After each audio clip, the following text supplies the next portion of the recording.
Can you give us any hints for book 2?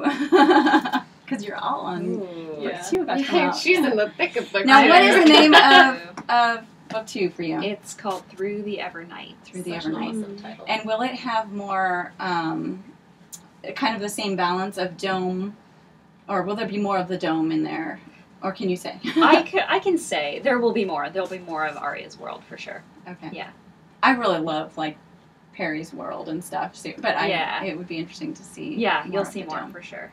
And where did you come up with the name Peregrine? You know, it just Falcons, or? Yeah, it's a falcon. Okay, that's what I wondered, if it had anything to do with Lord of the Rings or Yeah, no, it didn't. It didn't. I kind of like, it just popped into my head, and I put it in, and I was like, I was working on the manuscript, and I was like, I don't know, it's kind of a random name. I don't know if I'm like crazy about it. And then I was in Central California, where I sort of set the location for where his tribe is, and I was taking some photographs of this beach in Morro Bay, and there's this big rock there. It's called Morro Rock, and I found out that it's a wildlife sanctuary for the peregrine falcon, and I was like, okay, that's a sign. You know, or hints about book 2. Yeah, no spoilers. Unless you you spoil spoil it. I want spoilers. I can say that you, like, so much happens.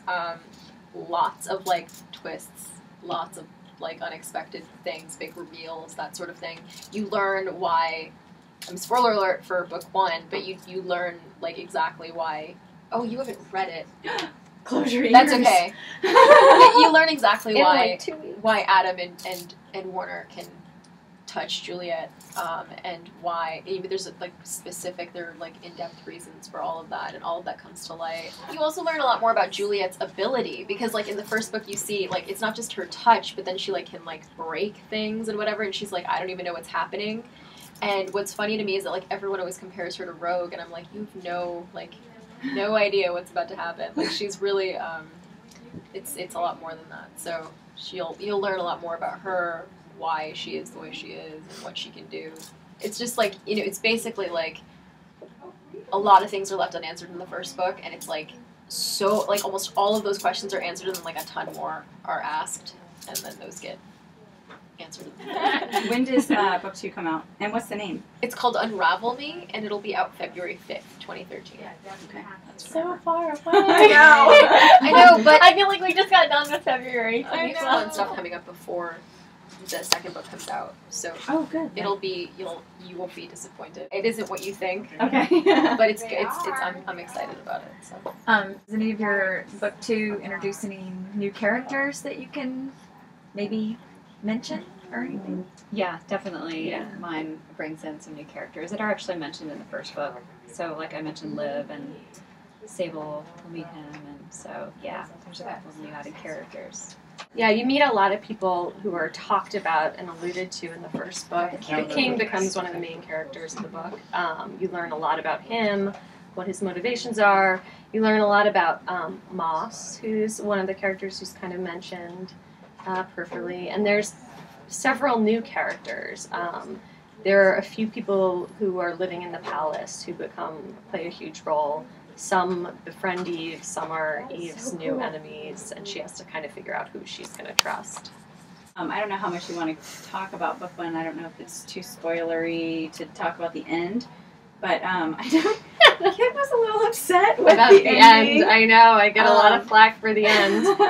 But I will say I always envision this as a 3-book series, and to me, I understand the frustration with cliffhangers, but I believe in cliffhangers in the first and second books. There will be no cliffhanger in the third book, I assure you. If there was anything in your books that you could change, go back and change, would there be anything that you would change?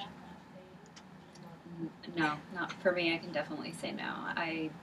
I'm happy with the way that it is, and I wouldn't change it. Yeah, no.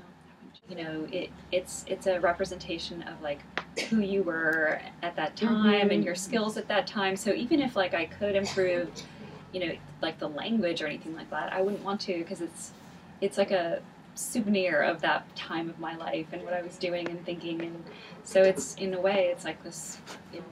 Even its imperfections are like you know are great because that's what it was then, you know, and it's great that to keep it that way. Yeah, overall, I wouldn't change kind of overall what happens in the first book. But I'm the type of person, it's like they're tearing the arc away from. They're like, really, no more changes. Stop. Like, put it down. Step Walk away away. from the manuscript. It's over. Like, you know. So I'm constantly in my head. You know, I always know that, you know, there are little, even line edits that could be made. Sometimes I notice, like, a word that has an echo or something, and I'm like, oh, I would take that out if I could. But for the most part, I do, once the book comes out, I set it down and I move on. Yeah. And now I'm too. worried about the third book. So I'm revising that instead and focused on that. But overall, in terms of what actually happens in that first book, yeah, I'm happy with it. I'd have to. I mean, I agree with both of you, but I think I'd even say specifically what Veronica said. Mm-hmm. Like I feel like it was exactly what I wanted it to be. It's a very different kind of book, and it's written in a way that's like very unusual in some ways. But I felt like it was absolutely 150% true to what I felt Juliet's character was, because the prose, it's like it's part of her. I mean, it's like it evolves as she does, it changes as she does, and I felt like it was. I mean, so I wouldn't change any of it. I feel like all of it just worked together. The writing and the characters and everything, like they all needed to be the way that they were. I know you listen to the Inception soundtrack when you're writing, but is there like any music that inspires you while you're writing, or that you listen to like get, I don't know, Going. get your writing going? I was listening when I wrote the first ebook. I was listening a lot to Lungs, the Florence and Machine album, and I had listened to that in the car and on my iPod, and you know, just continually throughout that whole process. And probably after the second draft, maybe the first or second draft, I was listening to it. And I started listening to the song "Howl." I don't know if you know that song. It's like, if you could only see the beast you made of me. A lot of the imagery is of a girl running through the woods, and it talks a lot about like love and how this love has kind of like overwhelmed her, and she was warned against it, but she couldn't, you know, help herself. And it's almost to a T, like frighteningly similar to the kind of overall concept and idea of Eve. So. That was really, I think about that song a lot, even when I hear it now. It always reminds me of the book.